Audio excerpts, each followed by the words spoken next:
भूत प्रेत प्रभावित व्यक्ति पर अलौकिक शक्तियां, आपके मस्तिष्क में भी इन चीजों के बारे में बार बार ख्याल आते हैं। तो आज आपको कई सालों से एक किले में दफन एक ऐसी पारलौकिक शक्ति के बारे में बताने जा रहा है, जिसके बारे में सुनकर आपके रोंगटे खड़े हो जाएंगे। आप सोचने पर मजबूर हो जाएंगे कि क्या वाकई में ऐसा कुछ भी हो सकता है। और इस वीडियो के आखिर में मैं आपको एक ऐसे जाने माने व्यक्ति के बारे में बताऊंगा जिसकी मौत का कारण इन्हें बुरी शक्तियों को माना गया है। और वीडियो को आखिर तक जरूर देखिएगा। नमस्कार, आप सामने लिखे जिस बोर्ड को देख रहे हो वे राजस्थान के अलवर जिले में भानगढ़ के बाहर लगे बोर्ड पर यह साफ लिखा है, सूर्योदय से पहले और सूर्यास्त के पश्चात आपको इस किले में प्रवेश करना तो दूर, आपको रात के बाद इस किले के आसपास भी नहीं भटकने दिया जाएगा। आज आपको इसी भानगढ़ के किले की वो 2 कहानियां बताऊंगा जिस कारण रात के वक्त लोग इस किले में प्रवेश कर न तो दूर इसके आसपास भी नहीं भटकते, और कुछ लोग इन कहानियों को कहानी नहीं बल्कि सच्ची घटना मानते हैं। कहते हैं कि जब आमेर के राजा भगवंत दास भानगढ़ के किले बनवा रहे थे तो वहीं कुछ दूरी पर गुरु बालूनाथ तपस्या किया करते थे। जब बालूनाथ को खबर लगी उनके पास में एक किला बनाया जा रहा है तो उन्होंने राजा को बुलावा भिजवाकर अपने पास बुलवाया। जब राजा भगवंत दास गुरु बालूनाथ के पास पहुंचे तो उन्होंने राजा से कहा कि आप जिस किले को बनवा रहे हो उससे मुझे कोई भी आपत्ति नहीं है, लेकिन इस बात का ध्यान रखना कि इस किले की ऊंचाई इतनी मत कर देना कि इसकी परछाई दिन के किसी भी वक्त जहां पर मैं तपस्या कर रहा हूं वहां पर पहुंचे और मुझे छुए। उन दिनों साधु संत हुआ करते थे, उनका बहुत आदर सम्मान किया जाता था, उनकी किसी भी बात को टाला नहीं जाता था। तो राजा ने भी ऐसा ही किया और फिर किले के निर्माण में ऐसा ही किया गया कि किसी भी भाग की ऊंचाई इतनी नहीं रखी गई जिससे कि किले की परछाई गुरु तक पहुंच सके।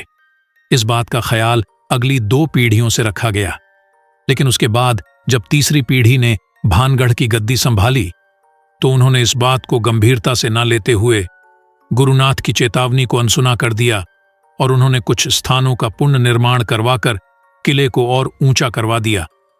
और आखिर किले की परछाई गुरु बालूनाथ तक पहुंच जाती है।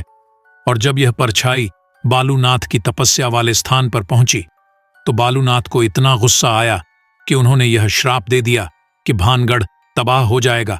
और उसी दिन के बाद भानगढ़ पर दुखों का पहाड़ टूट पड़ता है।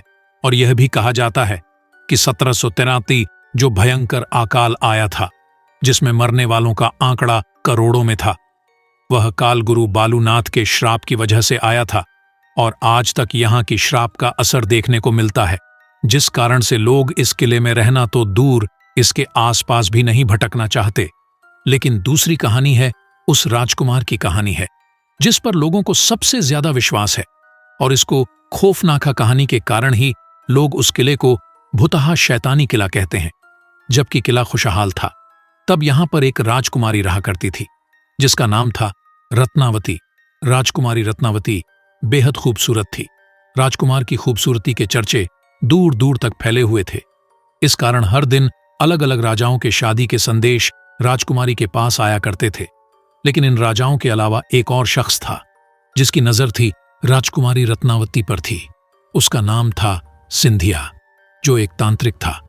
एक दिन जो कि सिंधिया तांत्रिक ने राजकुमारी को देखा, तब से सिंधिया तांत्रिक ने राजकुमारी के लिए पागल सा हो जाता है।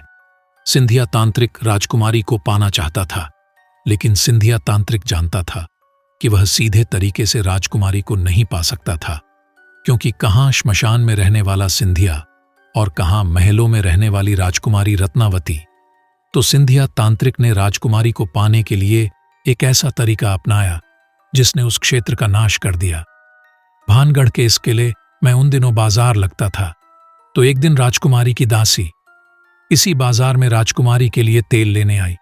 बस सिंधिया तांत्रिक को इसी दिन का इंतजार था। जब दासी तेल खरीदकर वापस जाने लगी तो तांत्रिक ने उसे रोक लिए। सिंधिया तंत्र विद्या में इतना माहिर था कि उसने उस तेल पर वशीकरण का मंत्र फूंक दिया ताकि वह राजकुमारी को पा सके। दासी तेल लेकर राजकुमारी के पास पहुंच जाती है, लेकिन राजकुमारी भी इस विद्या का ज्ञान रखती थी।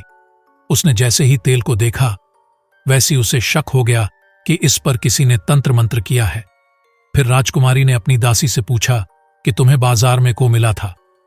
तब किसी ने बताया कि उसे सिंधिया तांत्रिक मिला था। तब सिंधिया तांत्रिक नाम सुनते ही रानी को सब कुछ समझ में आ जाता है। मुझे समझ आ गया था कि मामला क्या है। राजकुमारी ने उस किले के ऊपर पड़े पत्थर पर सीसी दे मारी। सारा तेल उस पत्थर पर बिखर गया। यह कहा जाता है कि तांत्रिक ने उस तेल पर ऐसा जादू किया जिसे अगर कोई इस तेल को लगाता तो है उसके वश में हो जाता और खुद ब खुद उसके पास आ जाता। और आखिर ऐसा ही हुआ। अपना पत्थर जिस पर राजकुमारी ने तेल फेंका पर लुढ़कने लगता है और जिस स्थान पर सिंधिया तांत्रिक तंत्र मंत्र किया करता था उस स्थान तक लुढ़कता हुआ जाकर सिंधिया के छाती पर चढ़ जाता है। सिंधिया और सारी बात समझ चुका था, तो मरते मरते सिंधिया तांत्रिक ने श्राप दे दिया कि भानगढ़ तबाह हो जाएगा, सारे लोग मारे जाएंगे और उनकी आत्माएं यह इसके लिए मैं भटकती रहेगी। और इतना कहकर सिंधिया तांत्रिक मर जाता है। और इसके बाद होता है एक भयानक युद्ध जिसमें भानगढ़ के सैकड़ों लोग मारे जाते हैं। और यह कहा जाता है कि सिंधिया की उस श्राप के कारण आज तक इसके लिए मैं उनकी आत्माएं भटकती है। और आज भी रात के वक्त यहां चीखने चिल्लाने की आवाज आती है। दोस्तों, ये तो थी वह घटनाएं जो पारलौकिक शक्तियों से दौड़कर देखी गई थीं। लेकिन लोगों के अलावा एक कारण और भी है, और यह मानना पड़ा कि इसके लिए में कुछ न कुछ गलत अर्थ जरूर होता है, लोगों के लिए खतरनाक हो सकता है। कुछ समय पहले इसके लिए में रात के वक्त लोग चले जाते थे जो जगह जगह पर इसके लिए को खोदने लगते थे। उन्हें लगता था कि इस किले में कोई पुराना खजाना गड़ा हुआ है और वह इसी खजाने की तलाश में रात में इस किले में खुदाई किया करते थे। उस वक्त इस किले में रात के वक्त कुछ आपराधिक गतिविधियां होने लगी थीं और इन्हें असामाजिक तत्वों के कारण इसके लिए मैं रात के वक्त प्रवेश करना वर्जित कर दिया गया था। फिर 2016 में एक ऐसी घटना घटी हुई जिसमें फिर एक बार इसके लिए पर सवाल खड़े कर दिए। दरअसल इंडियन पैरानॉर्मल सोसाइटी के प्रमुख गौरव तिवारी एक न्यूज चैनल के साथ मिलकर इस किले में पड़ताल करने आए थे। गौरव तिवारी ने ऐसी पारलौकिक शक्तियों पर पूरी रिसर्च कर रखी थी। वह भी जानना चाहते थे कि क्या वाकई में इस जगह पर कोई पैरानॉर्मल एक्टिविटी होती है, क्या इस जगह पर कोई भूत प्रेत है। यह लोगों का वहम है, लेकिन इस किले में पड़ताल करने के बाद कुछ समय के बाद 7 जुलाई 2016 उनके अपने घर में पड़े ही रहस्यमय तरीके से मौत हो जाती है। और इस मौत का कारण कई न्यूज चैनल्स ने इन्हें शैतानी ताकतों को माना। तो दोस्तों, इसीलिए थी इस दो अकेले की कहानियां। मैं इस वीडियो में बताई गई कहानी की सत्यता का प्रमाण तो नहीं देता, लेकिन कुछ ना कुछ तो रहस्य जरूर है, जिस कारण भारत सरकार को भी इस किले के बाहर रिपोर्ट लगाना पड़ा। वीडियो को लाइक और चैनल को सब्सक्राइब करने के साथ कमेंट बॉक्स में जरूर बताइए आपको यह वीडियो कैसा लगा। मिलता हूं अगली नई वीडियो के साथ, तब तक के लिए अपना ख्याल रखिएगा। धन्यवाद।